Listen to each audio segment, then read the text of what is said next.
Welcome to Tatum Talk. Let me just talk about two things. One is losing customers, and the other thing is I think I was inadvertently involved in a drug transaction with one of my customers. I'll explain.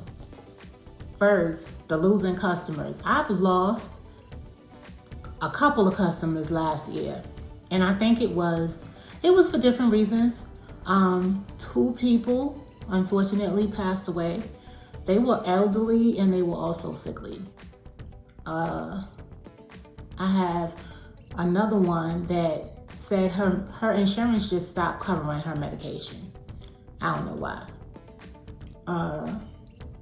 I lost another one. I don't even know. I haven't heard from him. I'm not even sure where he at. I went to his building. I have another customer in his building, and he told me they made him go to rehab. That was like a while ago, so I don't know what happened, where he's at or anything. I think I lost maybe two more, maybe about 6 people, but I haven't marketed for new people either. Like, I haven't done any marketing for like a year, which is bad because I tell you all the time, I've said it before, I've said it in my course, you are supposed to market every month because people are constantly dropping off your list. And so this way, by you putting out bandit signs or some kind of marketing somewhere, you're at least getting new people in as some drop off the list. But I haven't been marketing because I was tired. Can I just tell you, I was tired of people? I was tired. I just needed a break because I don't know. Some of the people I had, it was a lot of work. This is not one of them type of businesses where you're not even spending that much time with people. Like, you're literally just going to meet them, buy the supply, look it over first, make sure it's what you spoke about on the phone, the expiration date is good and all of that, pay them. It's like less than 5 minutes. I could tell you I was spending too much time sometimes tracking down the people, and then other times just by going to meet them. And with some people, it just wasn't, the math wasn't mathing no more for me either. It was like, okay, I've lost customers on this side of town over here, but then I might have a scattered 1 or 2 that they're just the drive to get to them, and what they had and what I was buying and what I was making off that sale wasn't really enough. It didn't make sense. It didn't make sense to spend 30 minutes to drive there, 30 minutes to drive back for what I was going to make off the transaction. I just didn't feel like it was worth my time. That's at least 2 people like that. And then one person, she literally would she'd tell me her expiration date, and I'm thinking, oh, okay, it has like 8 months on it. And then when I get there, it's not. It's like 3 months. And I told her before, the date you're looking at is not the date. I showed her how to find the right date, and then still I would get there and the box would be wrong. So then the very last time I spoke to her, I had her send me a picture, and she sent me the photo, and I saw the expiration date for myself, and then I knew I wasn't gonna take it. But I mean, people like that, just not listening, wasting your time. People keep changing their numbers, at least 2 people, like I constantly have to be their number don't work, going by. One guy didn't even have a bell on his building. You got to be knocking on the door, calling up to the window, beeping the horn. That was just too much. It was too much. I was tired of him too. Yeah, it was a lot. So let me tell you about the guy, the person that I believe was buying drugs. This is what I think. I don't know for sure, but there was enough signs pointing that way where I could say I'm probably like 90% sure that that's probably what was going on. So this is how it happened. When I first met him, he had one of those shoe boots on. And so I thought, oh, he just had foot surgery. So I was like, he didn't drive. So I was like, oh, I'll come to you. I'll pick you up, because he had to pick up his prescription. I said, I'll pick you up. I'll take you to the pharmacy, right? And I'll drop you back home. Okay, so I offered that. Can I tell you, a whole year and a half later, I was still picking him up to take him to the pharmacy to pick up his meds and then to drop him back home? Like, even though he wore that boot for a long time though, but even afterwards, he didn't have transportation, and where he was, I guess it was just difficult to get there and back or whatever. So he used to call me, and I used to try to make it a day where I didn't have a lot to do, and then I used to go and run him. But it was literally 30 minutes to get there, 30 minutes to get back. That's already an hour. Wait for him to come down, then take him to the pharmacy, then, wait for him to come out, then take him back home. I'm talking another 30, 40 minutes. And sometimes the one place didn't have, because he had one of them products that's really, really popular that people are using for weight loss. So sometimes they wouldn't have it, and they would tell him, oh, you got to go over here to get it, or you got to go to the next place to get it. It would be 2, 3 locations that I would wind up taking him to. Okay, so now this is becoming really time consuming.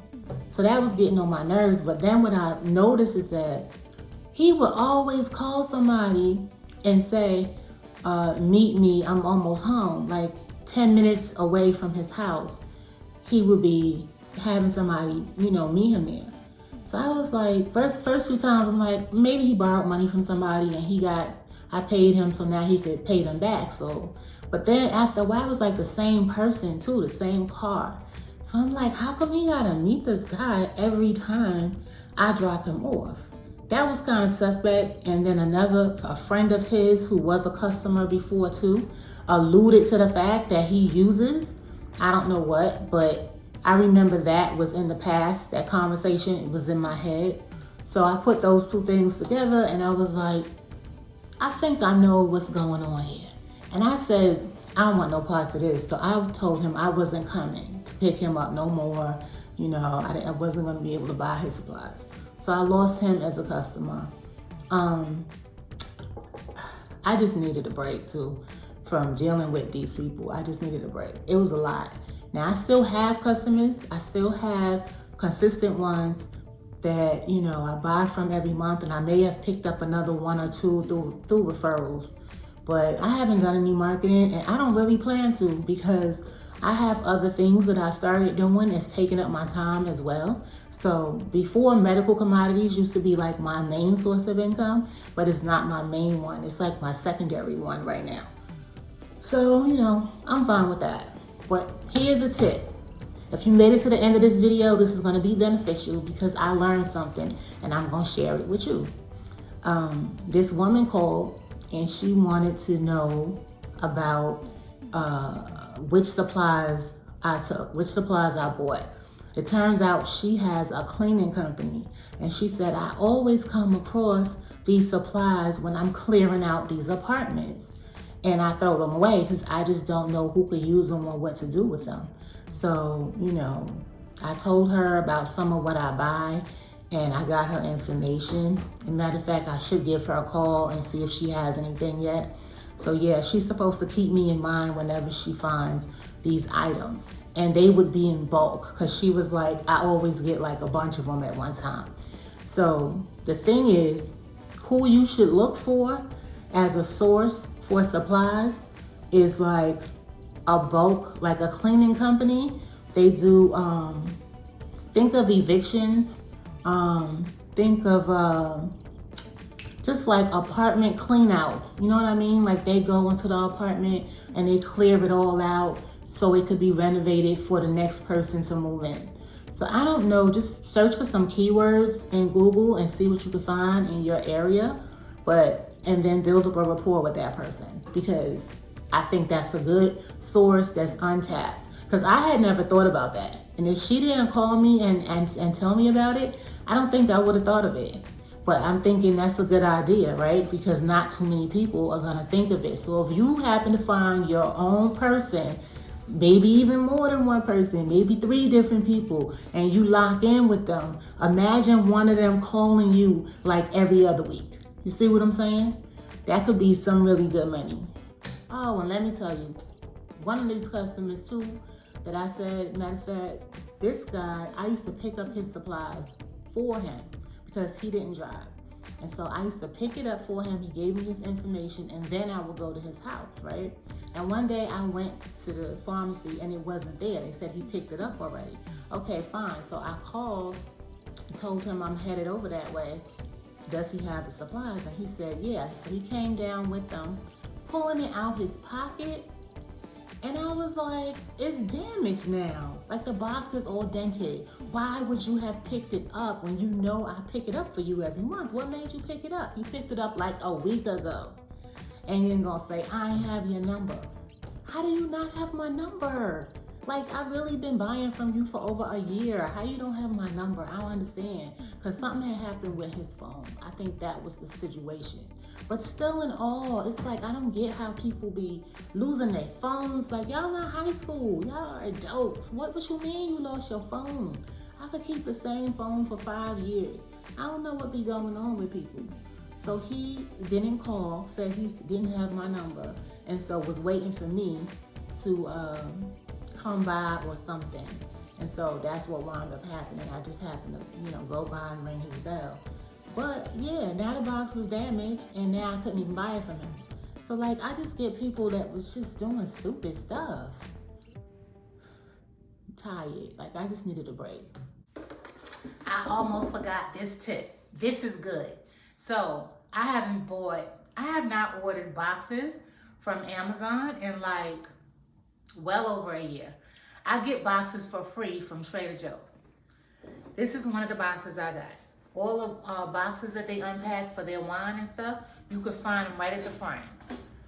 I just cover, like from my label printing machine, I print off a blank label and I just cover this so it won't be any barcodes for the shipping people to get confused on.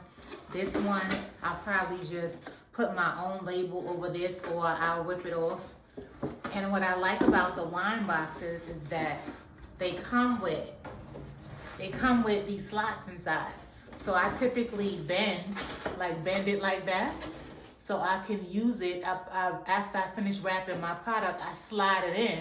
But the rest of this stays as a structure to, make it so that it's not shifting around.